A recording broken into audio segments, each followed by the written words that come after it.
le plus spectaculaire massif montagneux du monde. En Orient, cette région d'altitude et très isolée passe pour être le royaume des dieux, le lieu où mythe et réalité se rencontrent. Srinagar, la capitale du Cachemire, se niche dans les contreforts de l'Himalaya.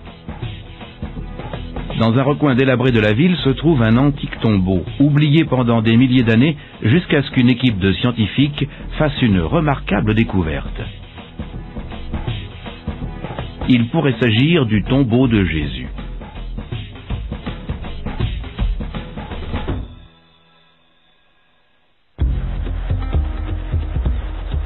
Aux portes de l'Himalaya, la ville de Delhi abrite 14 millions d'habitants et les religions du monde entier.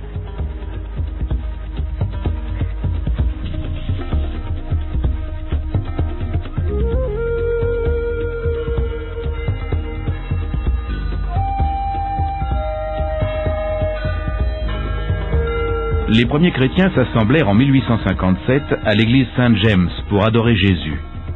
C'est la plus ancienne église de Delhi. Pourtant, d'après de très anciens manuscrits tibétains, une légende controversée ferait état de l'influence de Jésus sur l'Inde à une époque largement antérieure.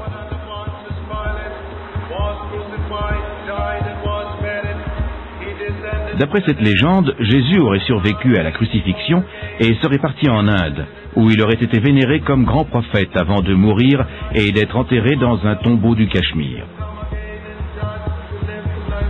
Jeff Saltz, anthropologue fasciné par cette légende, s'est rendu en Inde pour tenter d'en savoir plus. La première fois que j'ai entendu parler de cette légende, j'ai eu du mal à la prendre au sérieux. Ce qui m'intéresse, c'est d'en savoir plus sur Jésus, l'homme, comment il vivait et ce qu'il peut nous apprendre spirituellement sur la condition humaine. À Srinagar, capitale du Cachemire, à 2 jours de route au nord de Delhi, se trouve le tombeau qui, selon certains, contient la dépouille de Jésus. Malheureusement, la ville est déchirée par une violente lutte armée pour le contrôle du Cachemire. Depuis 1989, les visiteurs n'y sont plus en sécurité. Voici la porte du Cachemire qui a autrefois symbolisé la frontière de l'Empire moghol qui était l'ancienne Delhi. Malheureusement, je ne vais pas pouvoir aller dans la région que je voulais visiter aujourd'hui à cause de la guerre. Depuis 1989, c'est une zone militaire. C'est là qu'on a trouvé le fameux tombeau de Jésus. Mais heureusement, Fida Hasnain, le professeur qui l'a découvert, vient me voir à Delhi pour qu'on en discute. En l'attendant, je vais aller faire un tour dans la vieille ville.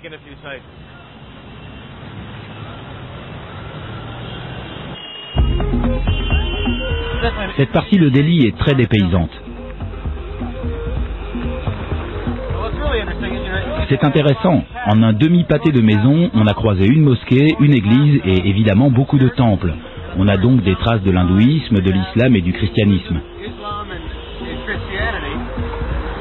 Par contre, je n'ai pas encore vu de synagogue.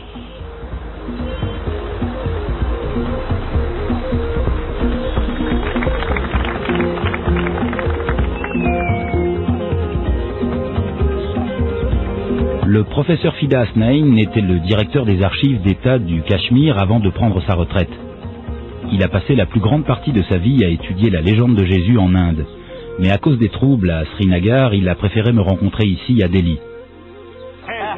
Je suis très heureux de vous rencontrer. Vous voyez, vous n'avez pas pu aller à Srinagar. C'est aussi terrible qu'on le dit là-bas. Les touristes n'y seraient pas en sécurité. Fida Hasnain a examiné le tombeau en 1975. Il était orienté nord-sud, comme toutes les tombes musulmanes, mais le professeur a ensuite découvert une chose inhabituelle. Le tombeau a 2 entrées.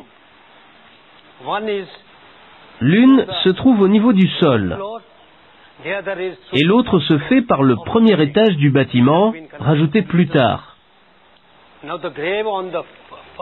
La tombe située au premier étage est orientée nord-sud, comme ceci. Mais la porte du rez-de-chaussée est orientée est-ouest, ce qui indique que la tombe elle-même serait orientée est-ouest.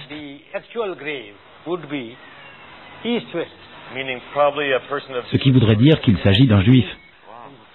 Naturellement, un disciple de Moïse. Qu'avez-vous remarqué dans le tombeau? J'étais avec 2 de mes assistants. Nous étions venus simplement pour faire des observations et voir ce qu'il y avait à l'intérieur.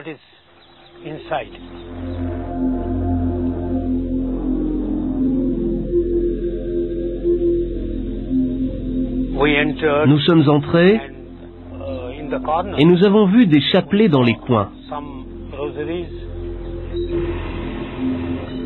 Il y avait aussi une croix.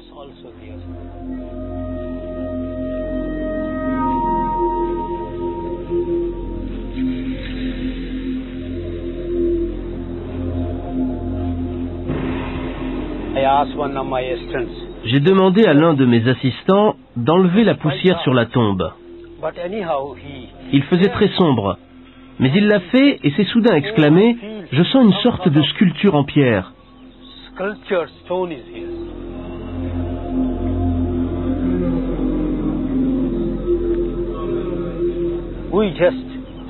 Nous avons dégagé la surface et j'ai découvert des empreintes de pieds.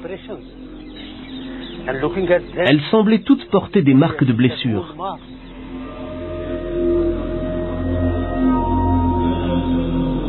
D'après les archives, ce tombeau date du 1er siècle et de nombreux Cachemiris croient que ces empreintes de pieds ont été créées par un artisan qui aurait vu Jésus. Il aurait fidèlement reproduit les stigmates de sa crucifixion. Des empreintes de pieds telles que celles-ci ne sont pas rares, mais Fida Hasnain n'avait encore jamais vu ces marques en forme de croissant. Ces marques de blessures m'ont stupéfié. Ça m'a fait penser à la scène de crucifixion de Jésus.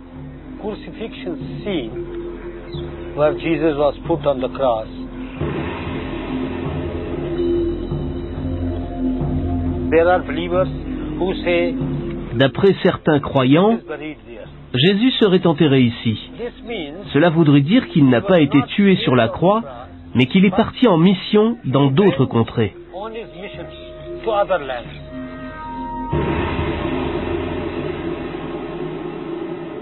Certains Cachemiris pensent que Jésus est allé en Inde et qu'il leur appartient donc tout autant qu'au reste du monde. Actuellement, les Occidentaux semblent, si j'ose dire, monopoliser Jésus-Christ. À leurs yeux, c'est un occidental.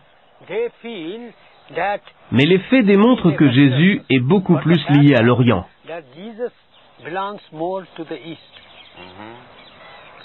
Donc, selon vous, il est bienvenu en Inde et il est mort en Inde?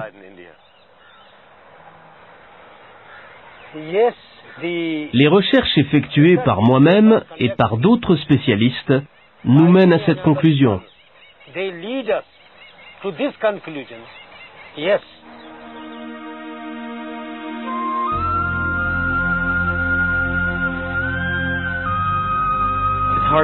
On a du mal à imaginer Jésus ici et que cette région soit autre chose que bouddhiste, hindoue et musulmane. Mais après avoir passé un peu de temps avec le professeur, tout cela devient assez fascinant. Cette histoire semble à première vue complètement ridicule.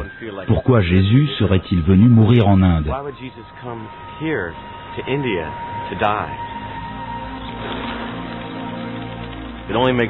Cela aurait peut-être un sens si Jésus était revenu après être déjà venu dans le passé. Là, l'histoire commencerait à être plausible. C'est pourquoi ma prochaine étape consiste à me rendre dans l'Himalaya pour tâcher d'en savoir plus, pour poser des tas d'autres questions et voir si j'arrive à trouver un début d'explication à cette énigme.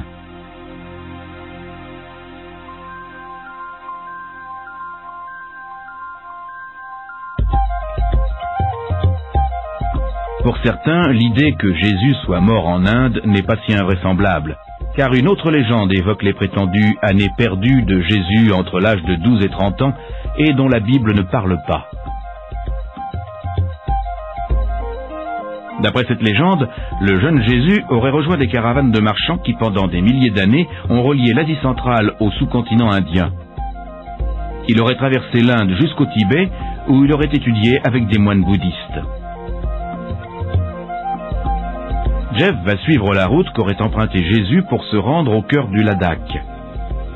Il traversera la vallée du Zanskar et visitera des monastères bouddhistes non loin de Leh, la capitale, où des manuscrits tibétains sont censés décrire le voyage de Jésus en Orient. Il terminera son périple dans la vallée de la Nubra, l'une des régions les plus isolées du monde.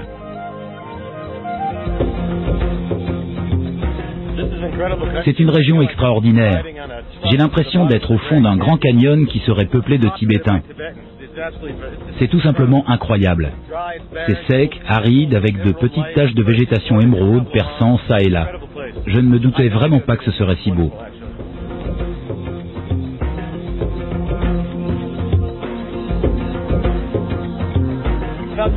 Il y a une vingtaine d'années, lors de mon premier séjour au Tibet, je me suis rendu au Potala, le palais du Dalai Lama à Lhasa. Je me souviens qu'un des lamas avait évoqué la présence de Jésus dans le bouddhisme, et il s'avère qu'il existe pas mal de traces de cette légende sur Jésus dans l'Himalaya.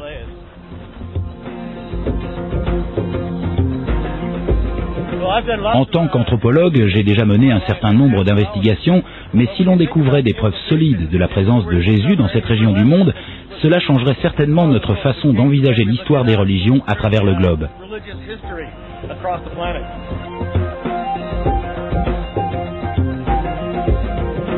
Déjà, au IVe siècle avant Jésus-Christ, Alexandre le Grand et ses armées sont venus en Inde. Des reliques découvertes depuis la Perse jusqu'au nord de l'Inde montrent que des échanges existaient entre la Palestine et l'Himalaya longtemps avant le 1er siècle de notre ère. Il est donc possible que Jésus ait effectué ce voyage à cette période de sa vie, auquel cas il aurait pu connaître les idées des bouddhistes. Le Ladakh est adepte du bouddhisme tibétain depuis plus d'1 millier d'années, même s'il est prouvé que le bouddhisme y était présent bien plus tôt. En fait, même si le bouddhisme est apparu environ 500 ans avant notre ère, ce n'est qu'aux alentours du 1er siècle que des moines bouddhistes ont commencé à sillonner la région. Je vais passer devant une statue datant de 70 après Jésus-Christ, ce qui veut dire que si Jésus était passé par ici, il aurait sûrement croisé des bouddhistes un peu comme lui.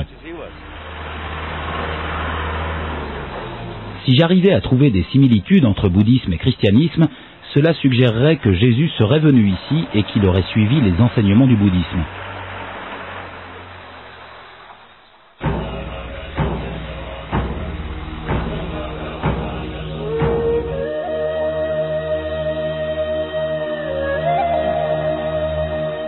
Me voilà au Zanskar.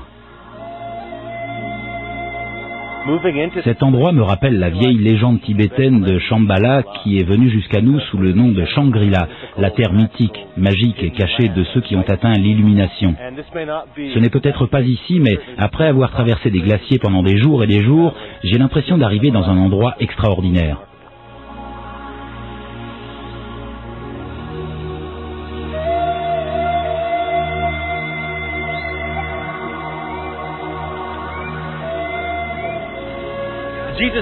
Le Jésus dont il s'agit s'appelle Jésus ici aussi, mais l'un des personnages du folklore hindou et bouddhiste, vieux de plusieurs siècles, s'appelle Issa, et il semblerait qu'Issa et Jésus soient la même personne.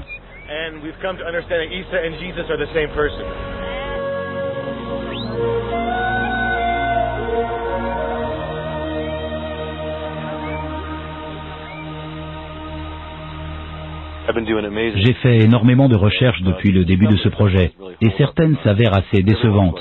Mais de temps à autre, je trouve un truc incroyable. Je viens de tomber sur le Bhavishiyama Purana, écrit au IIe siècle de notre ère. C'est une œuvre très connue et très respectée, selon laquelle le roi du Cachemire a rencontré, au tout début de l'ère chrétienne, un professeur à la peau et aux cheveux clairs, portant une toge et venant de l'Occident. Cet homme se dit né d'une mère vierge et persécuté par son propre peuple car il est le fils de Dieu, et il dit s'appeler Issa, le Messie, ce qui est le nom de Jésus en Inde. C'est donc une preuve assez étonnante.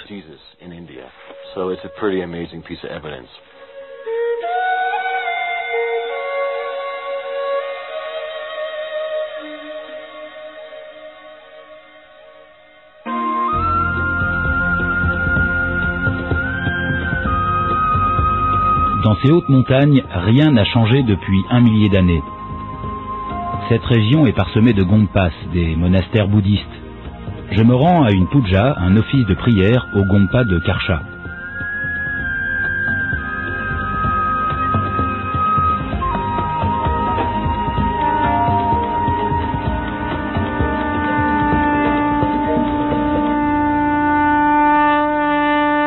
C'est mon guide Skarma qui m'emmène à la puja. Il vient ici depuis son enfance. De quand date ce gompa? D'après le moine, il a 2000 ans. 2000 ans? Et la puja de ce matin, c'était pourquoi? Nous prions pour tous les êtres humains et pour la paix dans le monde. Avant tout pour la paix. Nous sommes tous des êtres doués de sensibilité. Les prières se répandent dans l'univers.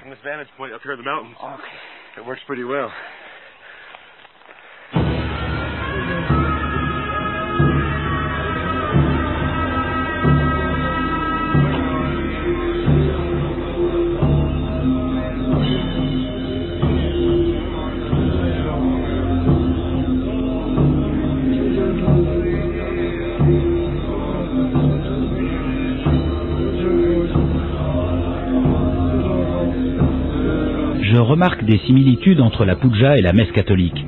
Robe de cérémonie, encens, psalmodie, et les moines pratiquent l'abstinence et le célibat. Le Bouddha a les mêmes enseignements. L'idée de tendre l'autre joue faisait partie du bouddhisme 500 ans avant la naissance de Jésus.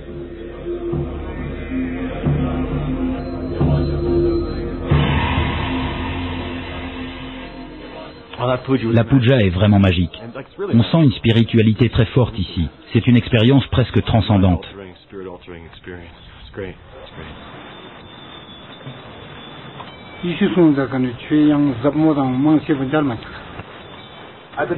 Je viens de parler à Sunum Wanchuk, un moine érudit et très respecté aux Zanskar.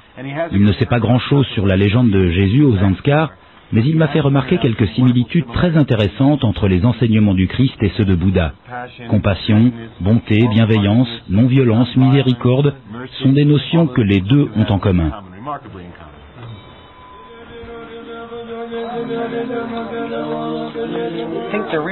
Tout cela impliquerait donc que les enseignements de Jésus viennent de ceux du Bouddha. Et ce qui éloigne le christianisme du bouddhisme, c'est tout ce qui a été ajouté après Jésus. Le Jésus historique serait ainsi quelqu'un de plus proche de vous et moi que le Jésus actuel, cette figure mythique créée par l'Église.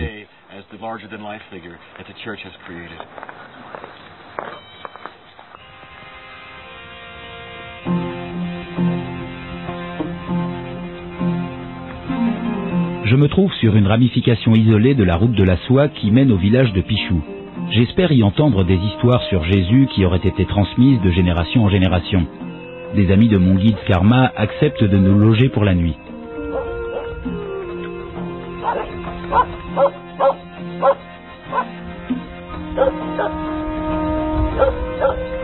Merci.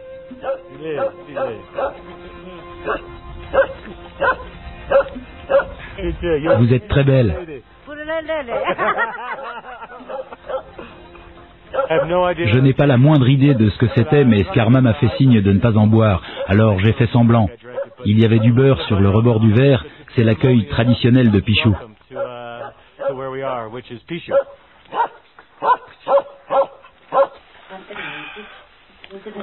J'aime ce sens de l'hospitalité, cette pièce. Karma, peut-on demander à Tsering et Nima s'ils ont entendu parler de la légende de Saint Issa?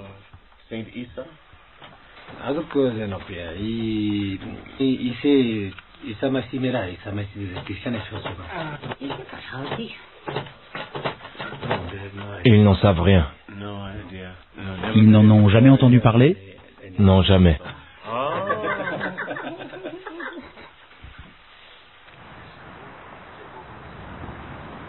Pour quitter le Zanskar, il faut passer par la rivière. Je serai parmi les rares à avoir entrepris ce spectaculaire périple à travers cette gorge étroite et périlleuse.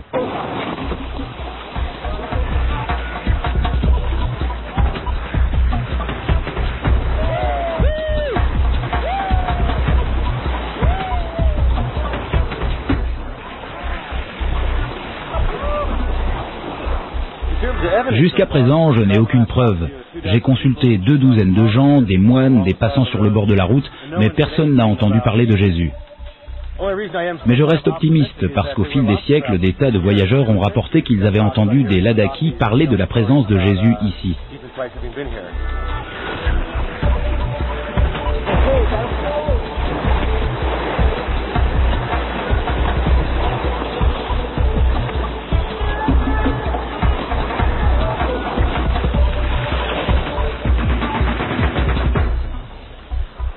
Si Jésus avait traversé ce territoire, il aurait vu exactement ce que nous voyons en ce moment. Pas un détritus, pas de traces d'habitation, hormis par-ci par-là un de ces monuments commémoratifs qu'on appelle stupa et que Jésus aurait pu voir en son temps. Donc s'il était passé par ici, il aurait vu la même chose que nous, sauf qu'il n'aurait pas descendu la rivière en raft, il aurait peut-être marché sur l'eau. Le canyon vient de s'élargir. Je vois un chorten là-haut et une piste derrière moi. Je crois que nous avons quitté l'intérieur des gorges, ce qui veut dire que nous avons officiellement survécu à la descente des gorges du Zanskar et c'est une bonne nouvelle.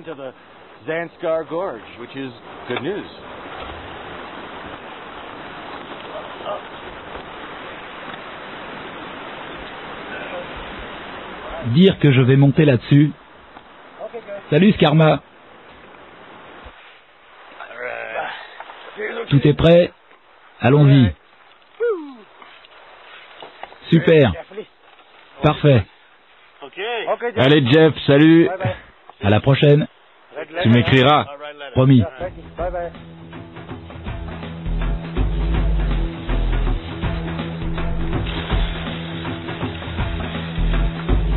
Oh.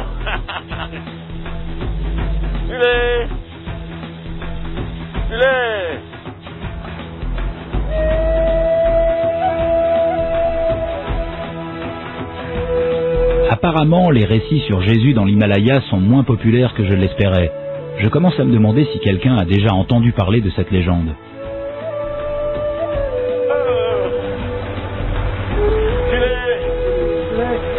Mais on m'a parlé d'un célèbre oracle de la région dont la réputation s'étend dans tout l'Himalaya.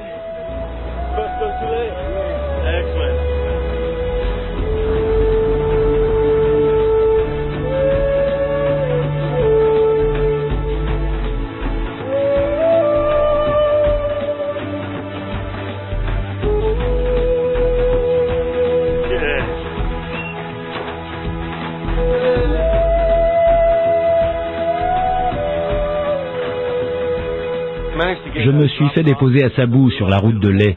C'est ici que vit le célèbre grand oracle de Sabu qui est reconnu par le Dalai Lama. Chaque culture a sa tradition chamanique. Dans le bouddhisme tibétain, ce sont les oracles qui tiennent ce rôle. Comme je ne veux négliger aucun détail, je vais consulter les forces surnaturelles au sujet des pérégrinations de Jésus au début du premier millénaire. Je vais voir si c'est bien ici.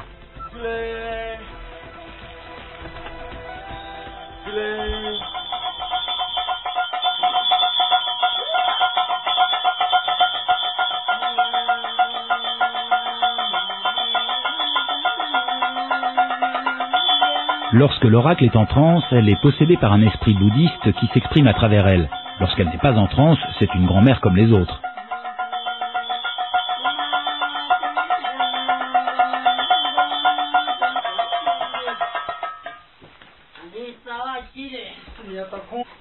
Vous avez demandé à l'oracle si Jésus-Christ était venu au Ladakh en Inde.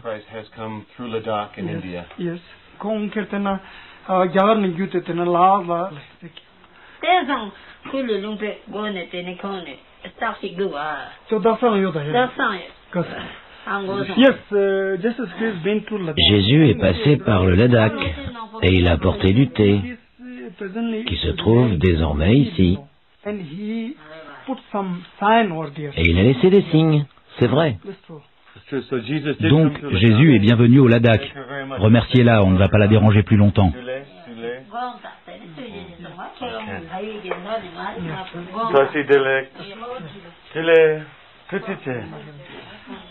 D'après l'oracle, Jésus a marché parmi nous ici au Ladakh.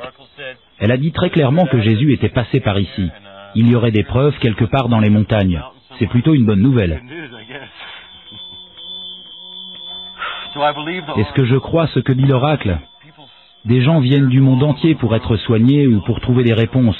Alors j'ai du mal à y croire, mais j'ai aussi beaucoup de mal à ne pas y croire totalement.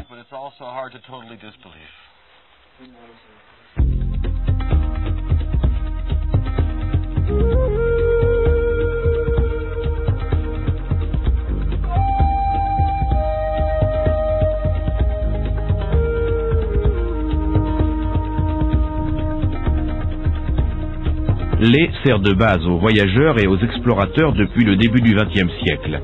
et Jésus, connu ici sous le nom de Issa, fait depuis longtemps partie du folklore. Il y a des légendes sur un certain Issa qui serait venu à Leh. Des voyageurs des années 1920 ont rencontré un receveur des postes hindou qui leur a dit que sous cet arbre, Saint Issa aurait prêché et parlé à la foule de la vie et de l'amour. Alors cet arbre a-t-il 2000 ans? Pas facile à dire, mais en tout cas, il a l'air plein de vie.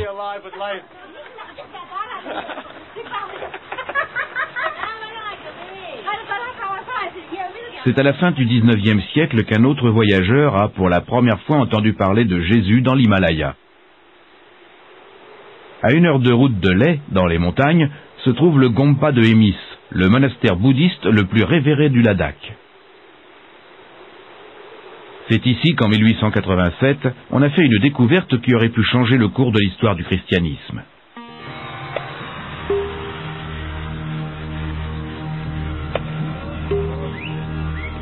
Un explorateur russe nommé Nikola Notovitch s'est rendu dans l'Himalaya pour y chercher d'anciens textes bouddhistes. Ce qu'il a trouvé à la place aurait pu prouver la présence de Jésus en Inde.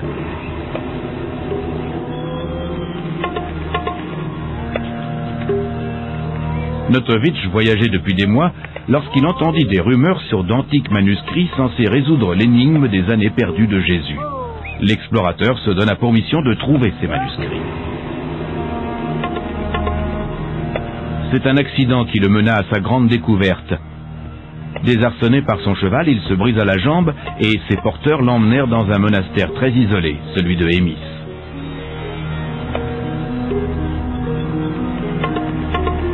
Les moines firent preuve d'une grande bonté et pansèrent ses blessures. Notovitch passa plusieurs semaines au monastère et demanda maintes fois à voir les manuscrits qui parlaient de Jésus.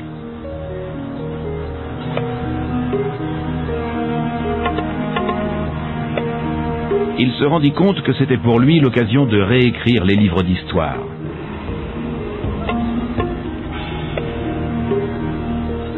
Après bien des supplications, il obtint qu'un moine lui apporte 2 volumes de feuilles volantes jaunies par le temps. Le moine lui lut les manuscrits et Notovitch nota soigneusement les paroles de son traducteur. L'histoire racontée par ces manuscrits était incroyable. Il décrivait la vie de Saint Issa, un enfant divin né en Israël. Issa aurait quitté sa terre natale à 13 ans pour voyager en Inde. Les manuscrits décrivent son itinéraire et affirment qu'il a étudié un certain temps auprès de maîtres hindous et bouddhistes avant de retourner en Palestine en passant par l'Himalaya. La découverte de Notovitch choqua le monde occidental. La religion orthodoxe déclara sa découverte blasphématoire, et nombreux furent ceux qui tentèrent de discréditer ses travaux. Depuis, les manuscrits ont disparu. Personne ne sait où ils sont, ni même s'ils ont jamais existé.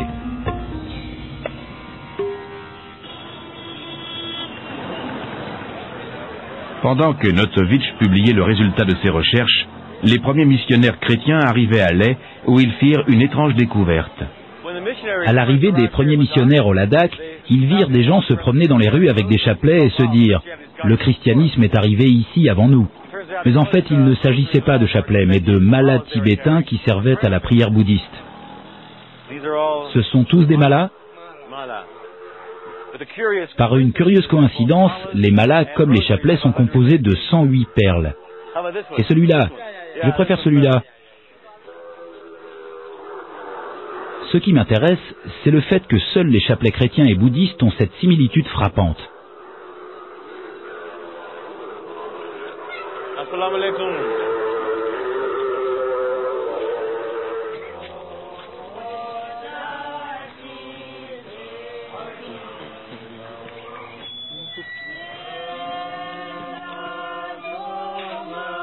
La première église chrétienne du Ladakh était la mission Morave. Elle regroupe désormais une trentaine de familles. Je vais interroger le révérend Gourgen au sujet de la découverte de Notovitch. Serait-il possible que Jésus ait traversé l'Inde ? Il est certain qu'il y a une influence juive palestinienne ici. Mais que Jésus soit venu en personne, je crois que j'aurais du mal à y croire.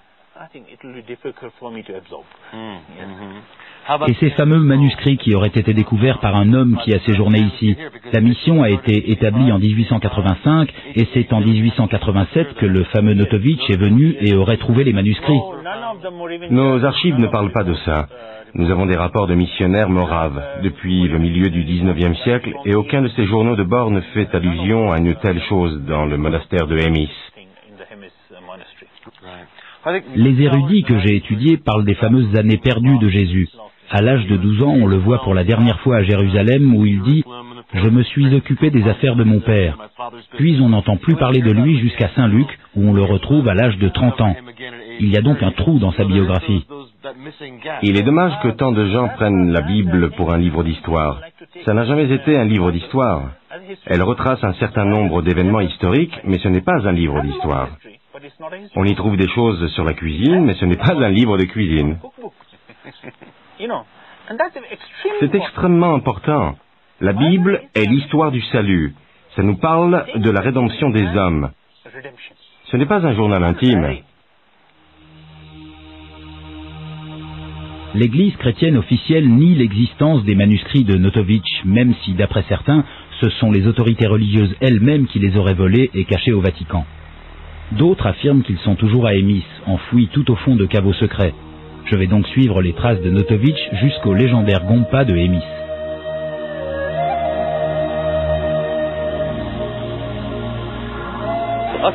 Le Gompa de Hemis est quelque part là-haut.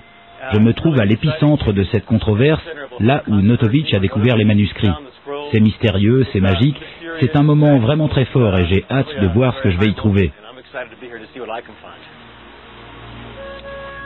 Les manuscrits prouveraient que Jésus n'avait pas complètement terminé sa formation quand il est venu ici, aussi bien pour apprendre que pour enseigner, durant son voyage vers l'Orient, et que, dans un sens, l'hindouisme et le bouddhisme ont contribué aux enseignements que Jésus a ramenés en Palestine.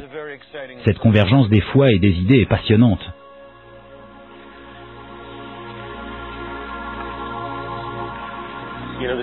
C'est un endroit vraiment très isolé, et c'est l'une des raisons pour lesquelles les manuscrits seraient toujours ici.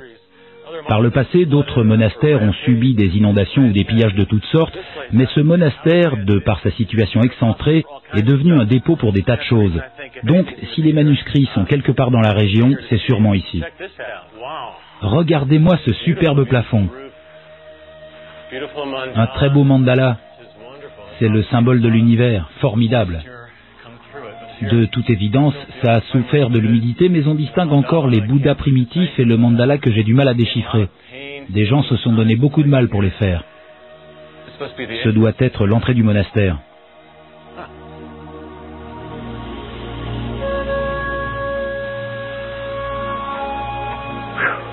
Le voilà enfin, le monde perdu du mystérieux monastère de Hemis. La route est longue pour venir ici, mais c'est pour ça que ça vaut le coup. Allons voir ce qu'il nous réserve. C'est génial.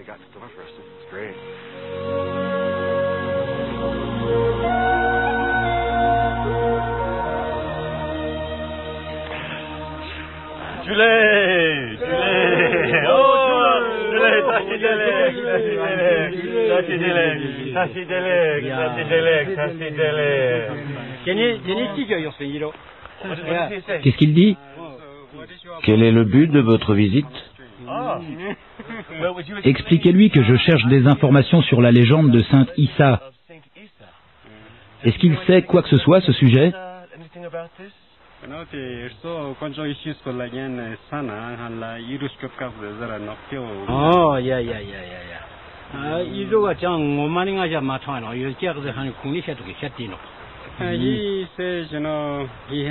Il dit qu'il a entendu parler de la visite d'Issa au monastère. Plusieurs personnes sont venues au fil des années, parfois avec des livres, des informations, mais apparemment, lui seul a des informations. On peut s'asseoir une minute?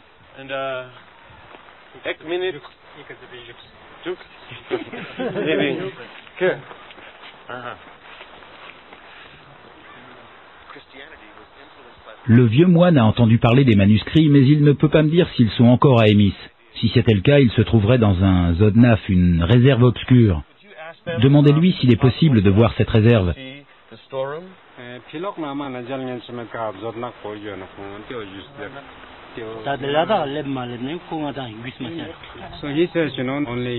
Il dit que leur lama est actuellement au Tibet et qu'il est le seul à avoir le droit de l'ouvrir. Il vient très rarement ici, tous les 5 ou 6 ans. Lui-même n'a jamais vu cette réserve. Il en a juste entendu parler.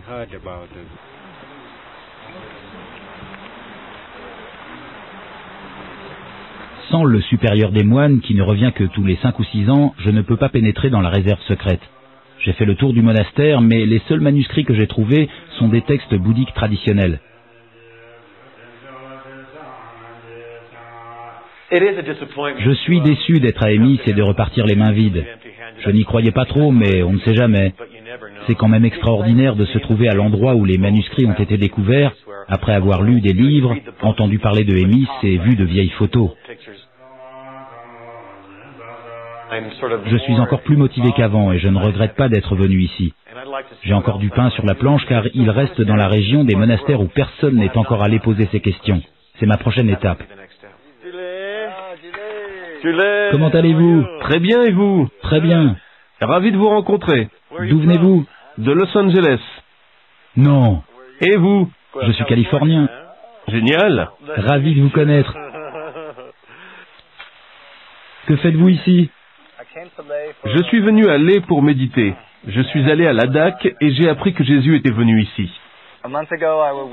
Il y a un mois, je suis monté à Gotsang et je suis tombé sur un petit lama que j'avais rencontré ici la veille. Il m'a emmené dans une pièce et je lui ai demandé « Vous avez des traces de la présence de Jésus ici ?» Il a fait ça et là j'ai vu les manuscrits partout sur les murs. Et aujourd'hui, je suis retourné dans la même pièce et les moines n'étaient au courant de rien.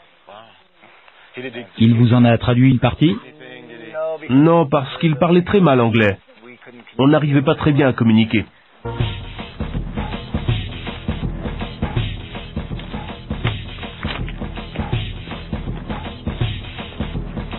J'étais ravi de rencontrer quelqu'un qui connaissait et croyait cette histoire, mais je tenais à parler à un érudit de la région. Je rencontre Abdul Ganachek dans un gongpa proche de Emis où une danse masquée rituelle est en cours.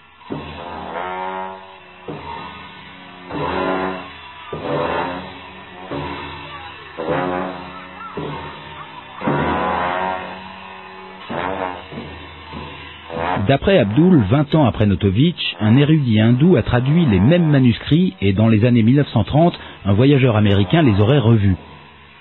Il pense que les manuscrits existent bel et bien. La seule question qu'il se pose est « Où sont-ils passés ?» Dans le passé, les livres de valeur de certains gompas étaient à la disposition d'administrateurs. À l'époque, ces gens avaient une plus grande influence que maintenant. Certains livres de très grande valeur ont été confisqués aux gompas. Vous voulez dire que pendant les années 1940, les autorités auraient pu pénétrer dans la réserve et emporter les manuscrits? Ça aurait pu être les administrateurs britanniques ou même les missionnaires moraves. C'est une question très délicate.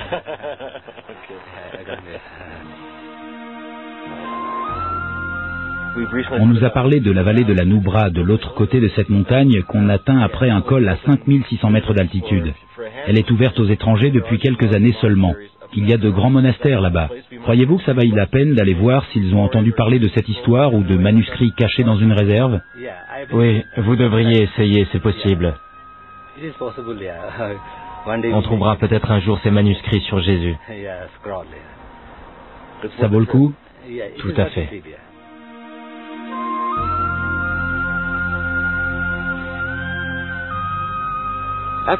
Après cette conversation avec Abdul Ganachek, j'étais plein d'espoir.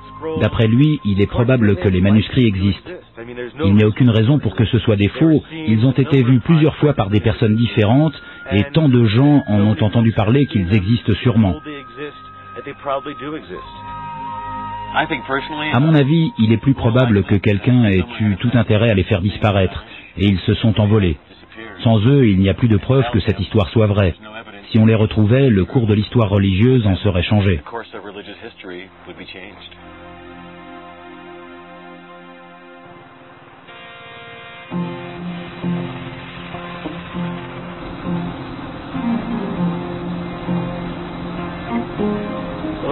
Je quitte Leh après avoir parlé à des gens qui connaissent la légende. C'est encourageant. D'après certains, il n'y a aucune preuve. Pour d'autres, les preuves sont irréfutables. Donc la clé de toute cette histoire demeure les fameux et insaisissables manuscrits de Notovitch. Et tant que personne ne les aura retrouvés, l'énigme restera entière.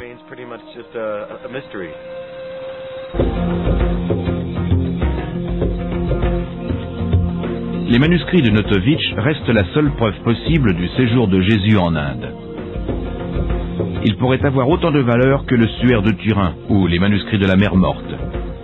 Ils ont pourtant disparu sans laisser de traces. Les manuscrits de Notovitch étaient des copies des originaux qui ont été vus pour la dernière fois au Tibet avant que les Chinois ne détruisent la plupart des bibliothèques bouddhistes. Apprenant l'existence d'autres copies, Jeff se rend dans la vallée de la Nubra sur la route de la soie en direction du Tibet, dans l'espoir que certains de ces textes rares aient été préservés dans cette région peu explorée.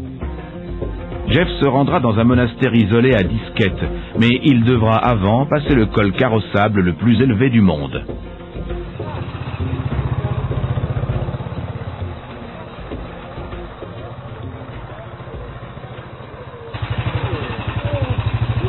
Alors c'est là? On y est.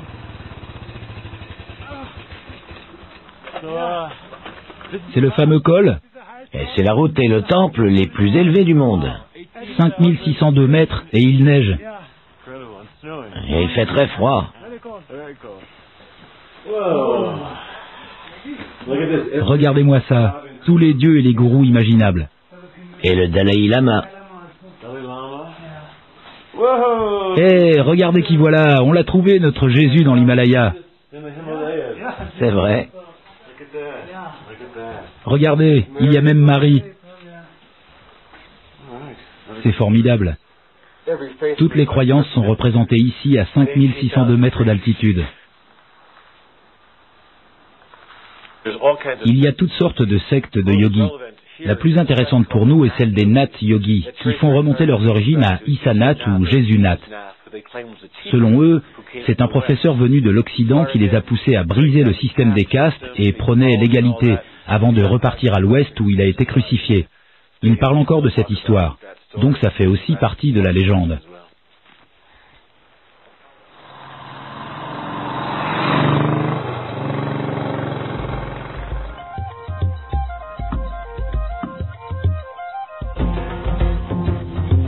Je suis ravi d'avoir rencontré des érudits qui ont fait des recherches sur cette légende, mais j'espère encore rencontrer quelqu'un qui aurait entendu des contes populaires sur Jésus.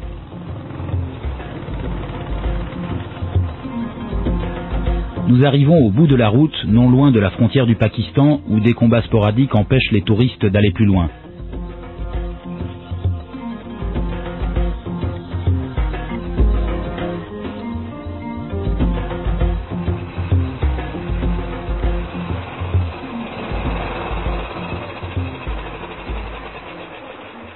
Nous voici au village de Undra. C'est la vallée de la Nubra. La route s'arrête ici. C'est la plus haute du monde. La guerre fait rage à environ une demi-heure d'ici. La région est régulièrement pilonnée, donc les touristes sont interdits. Je vais essayer de trouver le Gompa pour poser mes questions.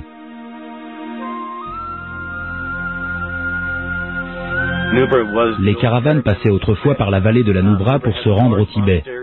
On y trouve de grands monastères et la région a été très peu explorée. Alors j'espère rencontrer un lama qui me fasse confiance et me montre un truc incroyable caché dans une réserve. Ce serait vraiment formidable.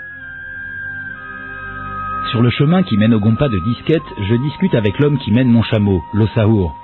Voilà enfin quelqu'un qui a entendu parler de la légende de Jésus en Inde. Vous avez entendu parler de ces manuscrits, de la présence de Jésus-Christ en Inde? Que savez-vous de tout ça? J'ai entendu parler de Jésus en Inde, au Cachemire. C'est vrai? Oui, c'est vrai. Jésus-Christ est allé au Cachemire et quelqu'un m'a dit qu'il est aussi allé au Ladakh, dans l'Himalaya. C'est ce qu'on vous a dit? Oui. Intéressant. Des Ladakhis connaissent cette histoire? Certains, surtout les anciens. Les anciens. Oui, les anciens. Ils pourront peut-être vous en parler. Vraiment, parfait, c'est bon à savoir. On est peut-être sur la bonne voie finalement. La matinée a été fructueuse. J'ai appris à connaître l'Osahour qui m'a raconté toute la légende et c'est passionnant de l'entendre de la bouche non pas d'un érudit mais de quelqu'un qui l'a entendu dans son enfance. D'une certaine façon, l'histoire du tombeau me ramène au début de ma quête, tant mieux.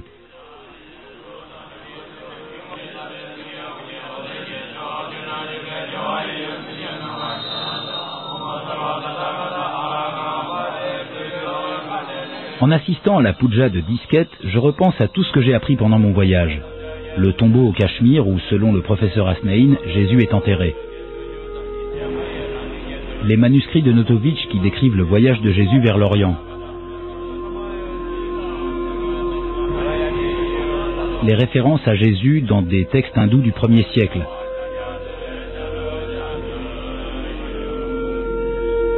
Les malas bouddhiques avec le même nombre de perles que nos chapelets, et toutes les autres similitudes entre le christianisme et le bouddhisme qui suggèrent un lien très ancien entre eux. Je n'ai pas trouvé de preuves irréfutables, mais l'ensemble de ces faits me laisse songeur.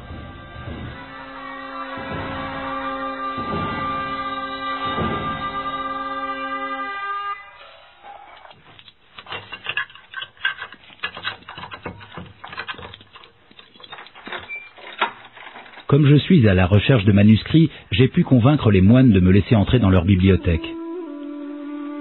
Puis-je jeter un œil sur ces livres? Oui. C'est vrai? Formidable.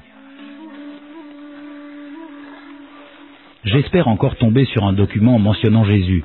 Il y a des centaines de manuscrits ici, alors ça peut prendre du temps.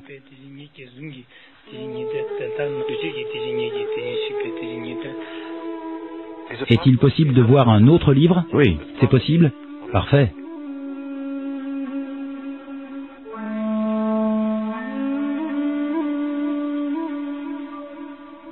Il y a d'autres monastères où je puisse aller? Oui, à 8 km d'ici. À 8 km? D'accord.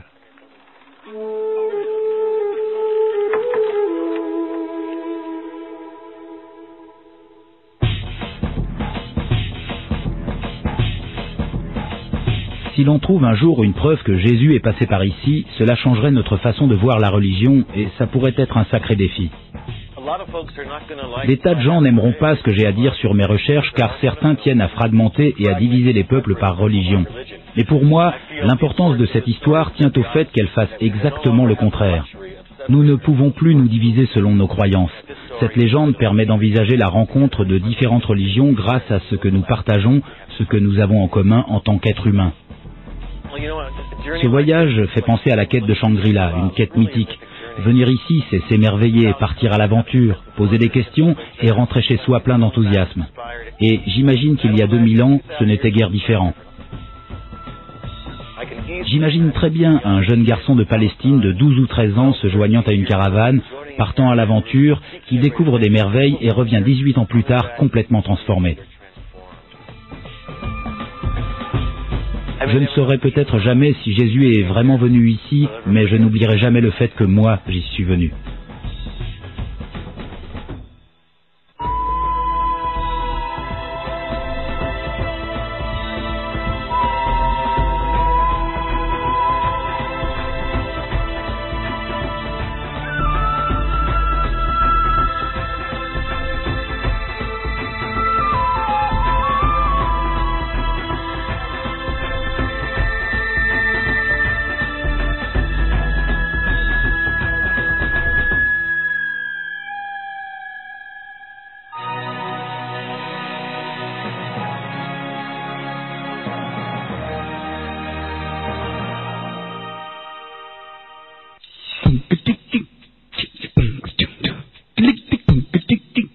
Demain après-midi, d'autres documents. Découverte. 14h50, la République tchèque. On n'entre plus dans Prague avec les chars, mais sur l'eau, paisiblement, et on visite. Portrait. 15h50, Dustin Hoffman. On lui a dit, trop petit, tu n'auras jamais de premier rôle. Change de métier. Devinez